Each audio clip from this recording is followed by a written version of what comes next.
Hello everyone and welcome back to Fleming's Math.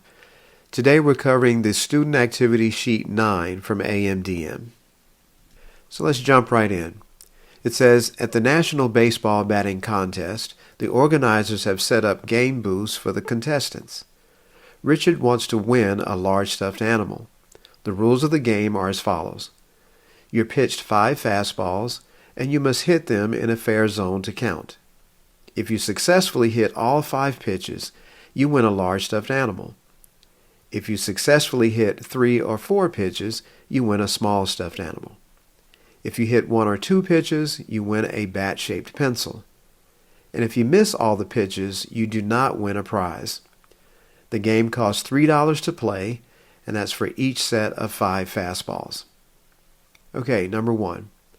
What are the possible outcomes that Richard can have on his 5 swings? Explain or show how you arrive at your answer. All right, the first thing we'll do is create a tree diagram. So let's go down below where we've got some space. I actually created 2 tree diagrams because I didn't have enough space to make a really huge one.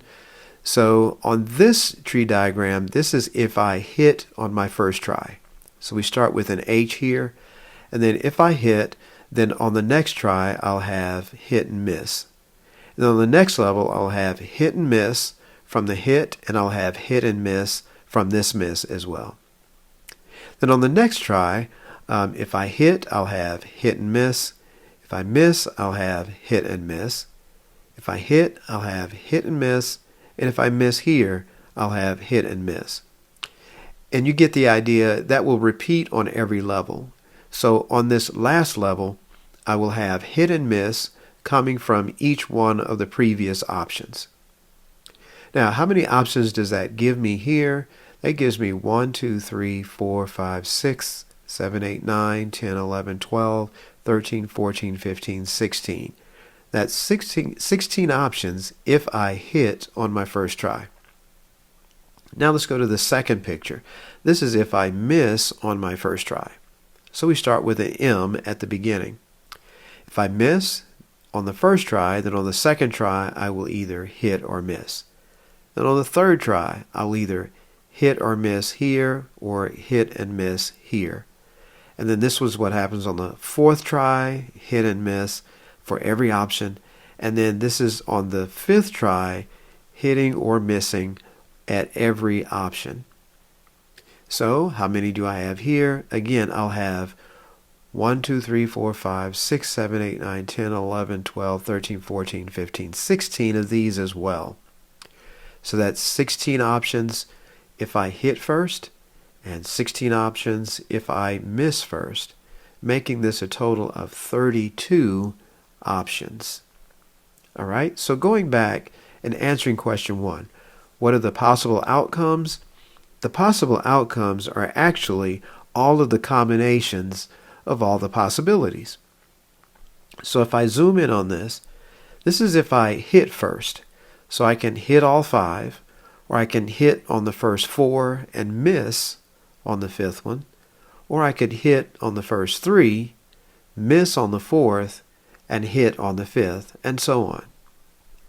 So I don't want to mention all of those options, but there are the 16 options that we talked about over here. Now, here is if I miss first. So that has to do with this second diagram. These are all of the options if I miss first. For instance, I can miss first and then hit on the next 4, or I could miss first, hit on the next 3, and then miss on the last one, etc. So again, these are the 16 if I hit first, and these are the 16 if I miss first, making it a total of 32 different possible outcomes. All right, question number 2.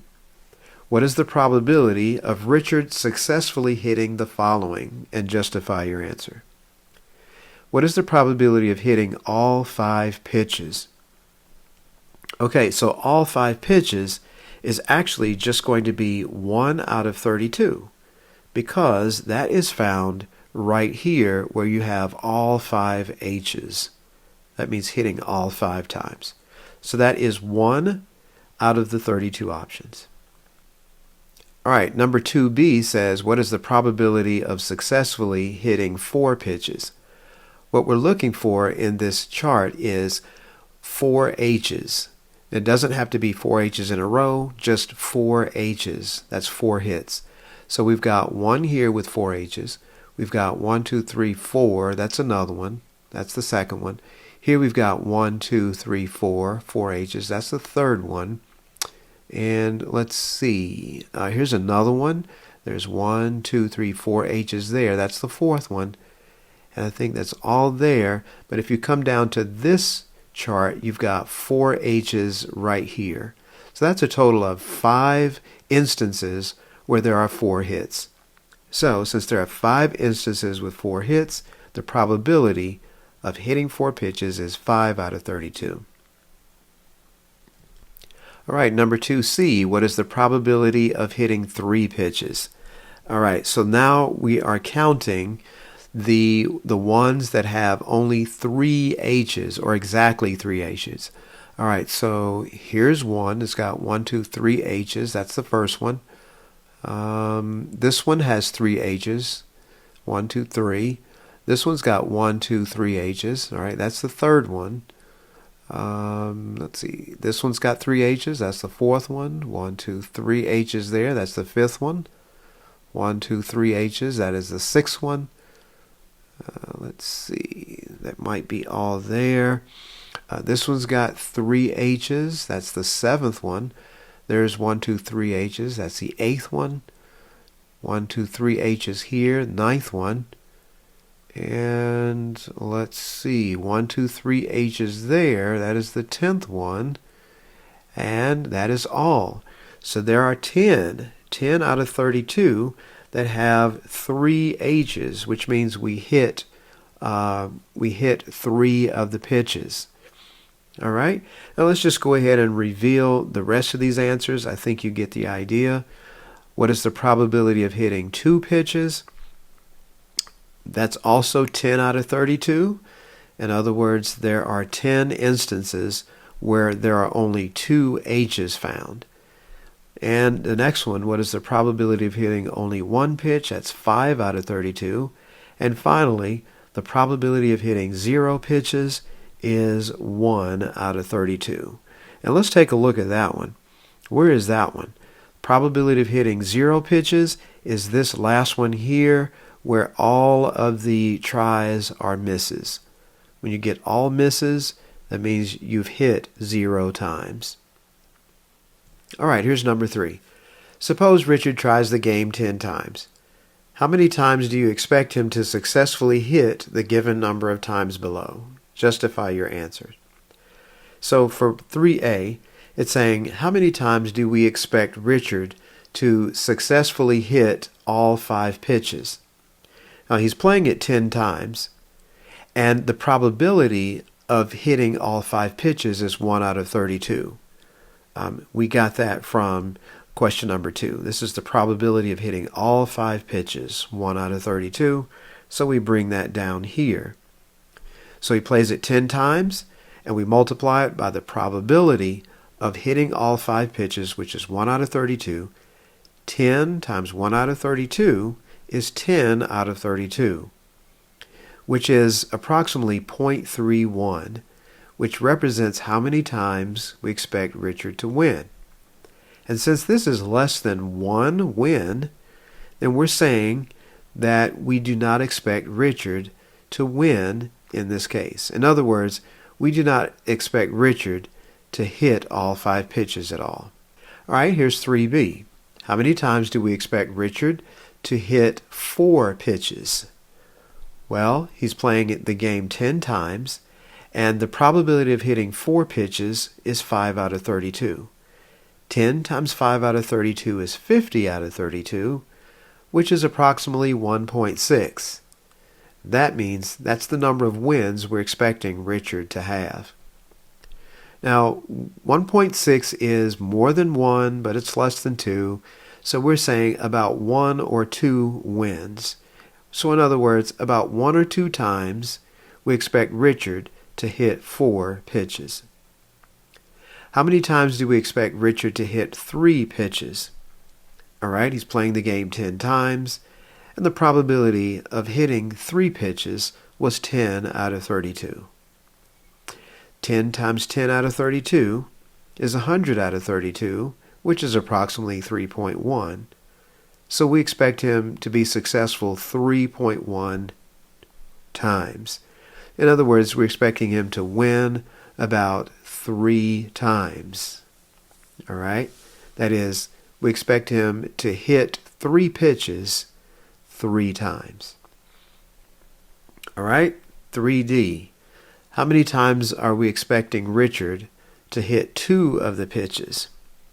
He's playing it 10 times, and the probability of hitting 2 of the pitches is 10 out of 32. So 10 times 10 out of 32 is 100 out of 32, or 3.1. So we're expecting Richard to win about 3 times. All right, and then how many times do we expect Richard to hit 1 of the pitches? Well, he's playing it 10 times, and the probability of hitting 1 of the pitches is 5 out of 32. Multiplying those together, we get 50 out of 32, or 1.6. So we're expecting him to win between 1 or 2 times. And last but not least, what is the probability of Richard hitting 0 of the pitches, or hitting none of them? Well, he's playing it 10 times, and the probability of hitting none of the pitches is 1 out of 32. 10 times 1 out of 32 is 10 out of 32, which is 0.3, and that's less than 1. So again, we're not expecting Richard to be successful in hitting none of the pitches. And here's number 4. Everyone has the same chance as Richard to win. If 160 people each play the game once, how many large stuffed animals will be won? Explain your reasoning. Okay, so to win a large stuffed animal, we have to hit all 5 pitches. The probability of hitting all 5 pitches is 1 out of 32, as we saw previously. So we take that probability and multiply it by the number of people that are playing. So 160 times 1 out of 32 is 5. So in other words, we expect to have 5 people to win a large stuffed animal. All right, question 5. If 160 people each play the game once, how many small stuffed animals will be won? Okay, so what do we need to do to win a small stuffed animal? We need to hit 3 or 4 of the pitches. The probability of hitting 3 or 4 pitches is the probability of hitting 3 pitches, which was 10 out of 32, plus the probability of hitting 4 pitches, that's 5 out of 32. 10 plus 5 is 15 out of 32. We take the probability of 15 out of 32, multiplying it by 160 people, gives us 75. So we expect to have 75 people out of the 160 people winning a small stuffed animal. Question 6. If 160 people each play the game once, how many bat-shaped pencils will be won? So what do we need to do to win a bat-shaped pencil? We need to hit 1 or 2 pitches. And the probability of hitting 1 or 2 is the probability of hitting 1, which is 5 out of 32, plus the probability of hitting 2 pitches, that's 10 out of 32. 5 plus 10 makes 15 out of 32. And then we multiply that probability times 160. So 160 times 15 out of 32 again is 75. So we expect to have 75 people win a bat-shaped pencil. And here is question 7. If a large stuffed animal costs the game organizers $6, a small stuffed animal costs $1, and a pencil costs 25 cents, how much profit do you expect the group to make from the 160 players? All right, and here's the calculation. The profit is 160 times $3. Where do we get that from? It costs $3 to play the game. So all of these 160 players are paying $3. So that's your income. Now, you are spending $6 on the stuffed animals. And remember, we expected to have 5 winners. Yep, 5 winners for the stuffed animal. So you'd have to buy 5 stuffed animals at $6 a piece. So that's 5 times 6. You also paid $1 for every pencil. No, for every small stuffed animal. Sorry, for every small stuffed animal you paid $1. And we expected 75 winners there. So 75 times 1. And each pencil cost 25 cents, and we expected 25 winners, so 75 times 0.25. Now you do this calculation, so 160 times 3 minus 5 times 6 minus 75 times 1 minus 75 times 0.25 gives you your grand total, which is your total profit of $356.25. All right, that concludes this lesson on Activity 9.